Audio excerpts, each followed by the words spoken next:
Well, hello, church family. Yeah, the first thing you're going to notice is I can use a haircut. And you're right. Hey, I just want to share a few words of encouragement for you this morning. So, we'll share a verse and then a few thoughts. So, Galatians chapter 6, beginning of verse 9.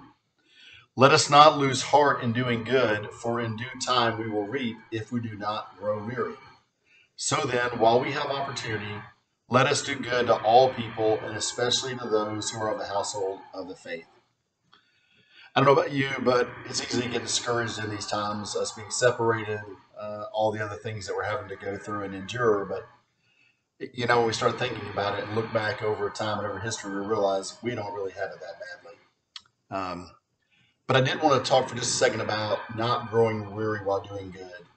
This current pandemic is causing a lot of people to sort of start doing some evaluation to figure out what's going on in their lives. And that's probably a good thing. Hopefully, that's some of what you're doing with the time that you have available to you. But I started thinking about a time like now is a perfect time for us to let our light shine, a perfect time for us to do good. And I got to thinking about some of the recent good that I've seen and how encouraged I've been by it.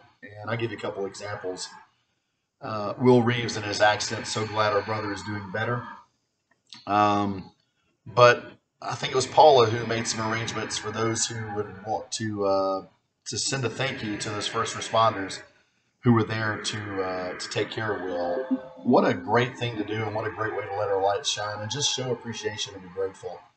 And then I was thinking about for those who have had to celebrate birthdays, and I'm one of them during this quarantine. Not exactly how we would want to celebrate our birthday, but I've seen some people doing some really, really good things with that. And I can think of a couple of examples recently. Some drive-by birthday parades. I know for Jesse, Marianne made some arrangements, and a lot of our church family and friends were kind enough to be a part of it. And to just come by and parade by in their vehicles, honking their horns and wishing Jesse a happy birthday.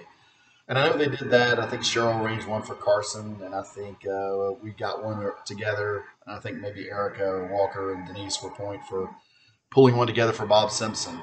And I was just thinking that during a tough time like this, it's so easy to find ways to do good.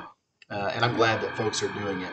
So my challenge for you today is look for an opportunity during this pandemic and during this time where we're sort of doing a shelter in place to think of ways that you can do good.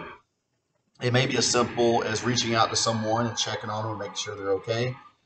Obviously, there's some folks that are impacted by this financially, and maybe there's an opportunity that we can provide them assistance. Maybe it's just to encourage someone who feels even worse about being shut in and not having their mobility and they're able to go as they would like. What a great time for us to do good. The verse reminds us to not lose heart in doing good. So it's a reminder to us that sometimes maybe it does become a little wearisome to look for those opportunities to do good. And we've got to fight against that and not let Satan tempt us to grow weary in doing good. And obviously, we're reminded that, and it's not the reason we do it, but that in due time we'll reap for what we're doing, and that's certainly something for us to be mindful of as Christians. Is there'll come a time when God's going to call us into account for the things we've done here in this life. And the verse ends, it says, while we have opportunity, and we certainly have an opportunity during this time to take advantage of doing good, let's do it to all people, but especially to those who are of the household of the faith. So I encourage you to look around and see those that you think you can encourage and look for opportunities to do good and let your light shine. Hopefully this has been encouraging for you. So look forward to getting back together with everyone, and I hope everyone has a good day.